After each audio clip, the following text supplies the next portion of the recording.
Hi, welcome back to the Benchmarkers Rugby Show. My name is Kumbi. I'm a data scientist, but for this show, I am your rugby enthusiast. Or, he actually likes to say I'm rugby expert, but rugby enthusiast, that's what we stick to. And I'm joined by my co host. Right, yeah, my name is Nyasha. I am a data scientist as well. For this show, I'm the AI analysis, I'm the stats guy. So I collect the stats, present them, build the models that we use to try and predict the outcome of games. Right? And Kumbi, who is our expert, brings in the other side, the itis, things that maybe the guys that don't like the stats like to view. So Right. yeah, together I think we make the perfect pairing. And today we're 100%. looking at South Africa versus France, which was that was a tense game. Could be Right, right. It was. A lot of people saying that was the best game of the year. A lot of people saying it's the best game we've ever seen. But I think the most easily. important thing to take away from that, I think, is the fact that we got a prediction right. Yeah, we take our wins where we can get them. Exactly. Yeah, Right. but let's So, let's let's get into the stats. Yeah. yeah, right, 100%. I mean, obviously, South Africa's come out of that, which means that France, the hosts, have been knocked out, right? Which, once again, I think seeing the hosts get eliminated out of their own tournament in the quarterfinal, and the fact that they're second in the world, as well as the best team in the world ranking wise before this weekend, also got knocked out. I think that's a little bit of a mistake on World Rugby's part, but that's fine. Well, hopefully that'll be get corrected in the next World Cup. So we look forward, but before we look forward, let's just look at how the weekend played out. And before the weekend, we also obviously, like we mentioned, we made a prediction. Our model predicted the different how the game was going to play out. So, Anyasha, you can just take us away and just tell us what the model said would happen in the game. Yeah. Yeah, so I'm just going to briefly look at the model for more in-depth analysis. You can look at the previous episode, but Yeah. essentially, if you are new to this, the third row is just who we predict to win that particular KPI. So Right. just starting off with territory, we predicted France scrum success, most won, lineouts, penalties conceded. By that I mean conceding less penalties. We Yeah. predicted South Africa to win in those categories. Line breaks, defenders beaten, conversion percentage, France, and lastly meters. We predicted South Africa to do better there, Yeah. and obviously predicted South Africa as the match winner. We did predict a 6 point game.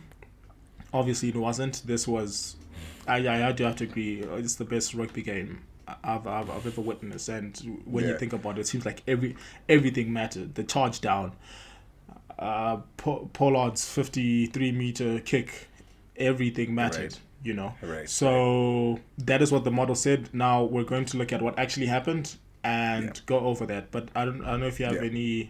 any thoughts there, could be before we get Yeah, into no, I that. think you're 100% correct. I think it's just basically every single point mattered. There was no period of the game that went to waste, which was really good to see.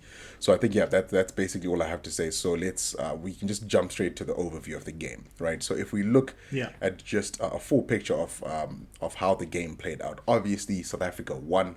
They won 29 points to 28. 28's France's 28 points. In this game, South Africa scored 4 tries. France scored 3. Right from these games, so each of the teams missed one conversion.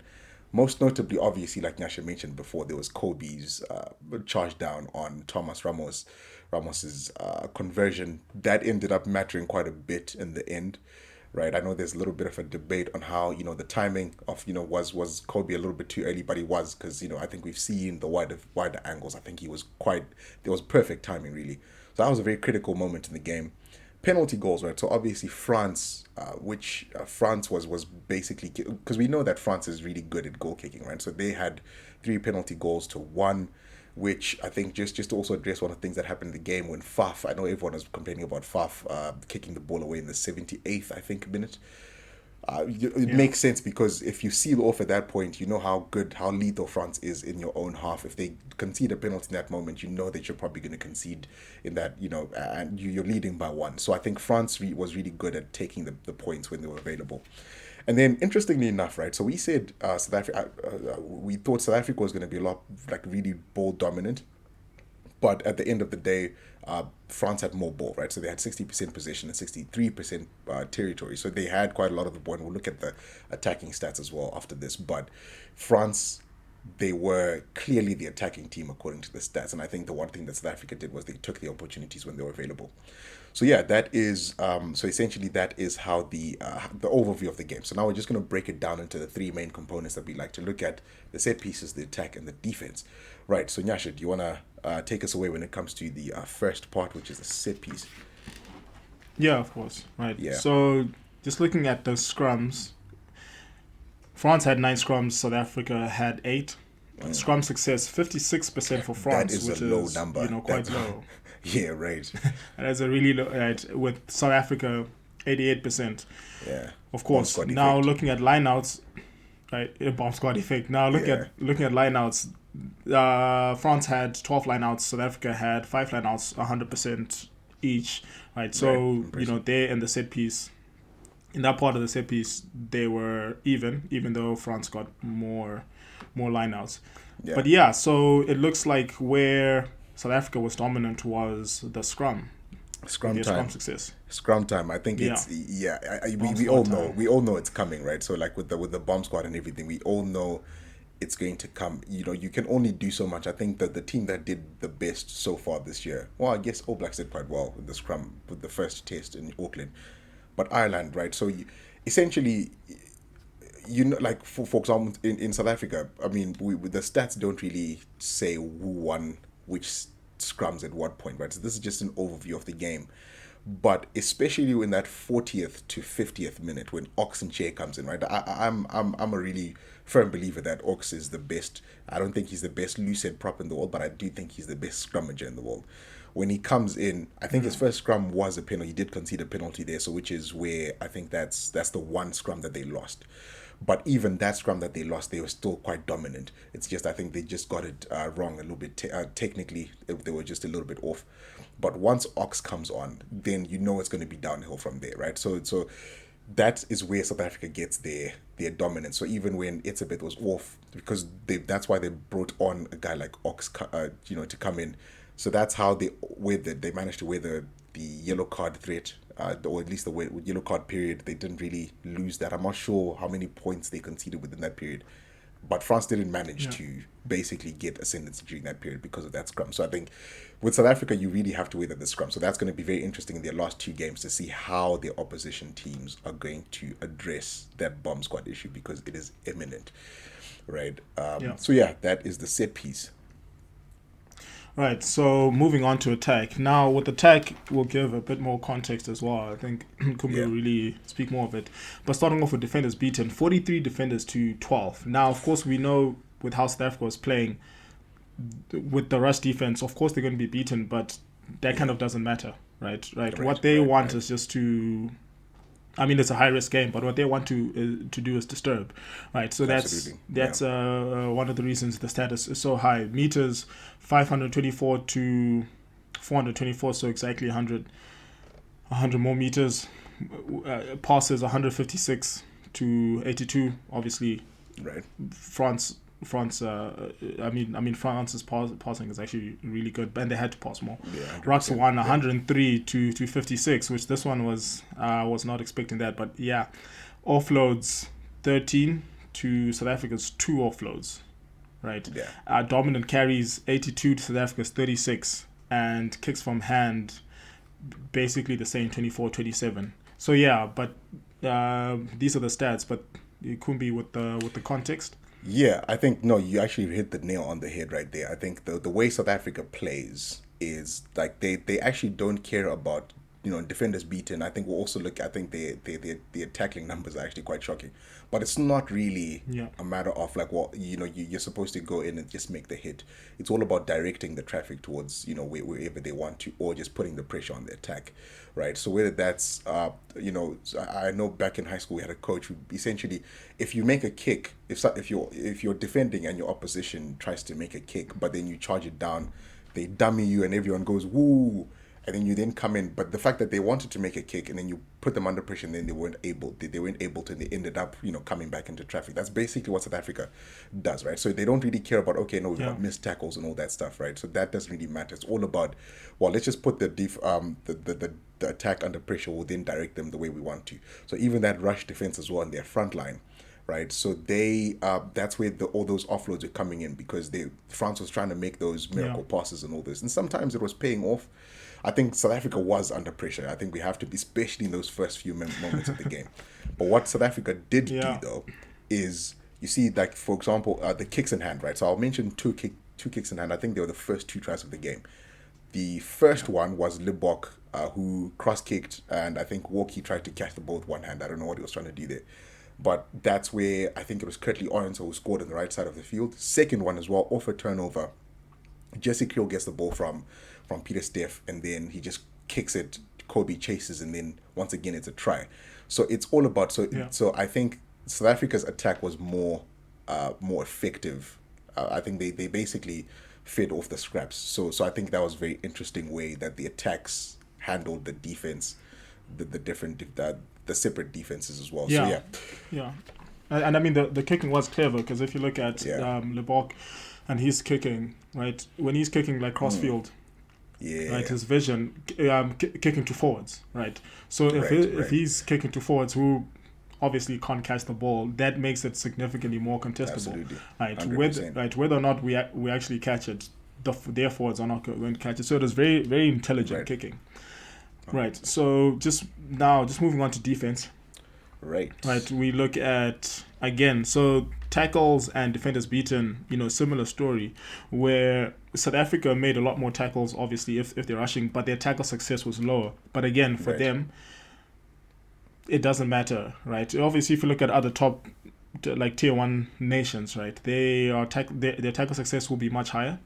But 100%. Again, it wasn't about making the tackle. It was about disturbing, because you can't give someone like Dupont time to think. I mean, like his tap and go, that happened in like a fraction of a second. That guy was playing 4D chess, in my opinion. As always, playing 4D. Dupont. How can someone be so perfect? But penalties conceded 6 apiece, turnovers 1.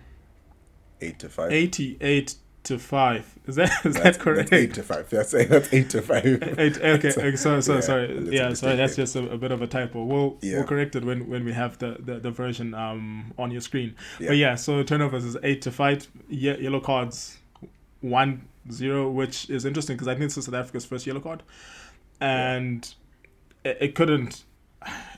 It happened to such an important player. So if you're South African, your heart is beating at that moment, right? Because Eben, who came back, and I mean, his try, he had 3 or 4 people on him, and he just went through. Oh right. But so that was dominant. I had to go rewatch that again and again, just how that's possible.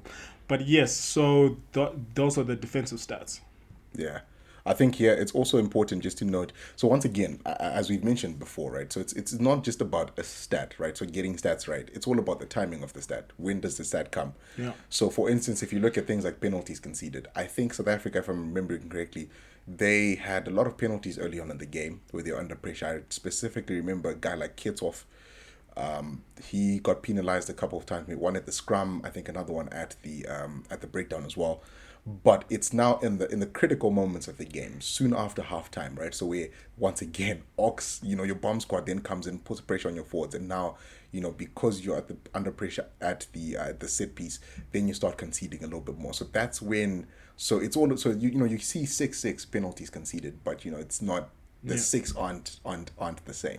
So I think that's a very interesting thing to see as well. And then just on the defense, just if you look at tackle success, once again, South Africa has 71%. But if you look at the 81 from France, one of the you can have, obviously it's not a great tackling night for France, but it's still better than what South Africa had. But if you're missing a key tackle at the 5-meter line where Jalibert is going upright on Eben Etzebeth, right? That's a critical. So it doesn't matter what you've done all game. If you just get that point wrong in Test match rugby in a quarterfinal at a World Cup, You Yeah. know, that a lot more critical than the 29% that South Africa's missing. So yeah, that's yeah, but so the defensive numbers are very interesting to see. But also just a couple one more key moment. I think one we talked about the Yeah. Kobe charge down. I think one of the other key moments were when France was up by one try in the first few minutes.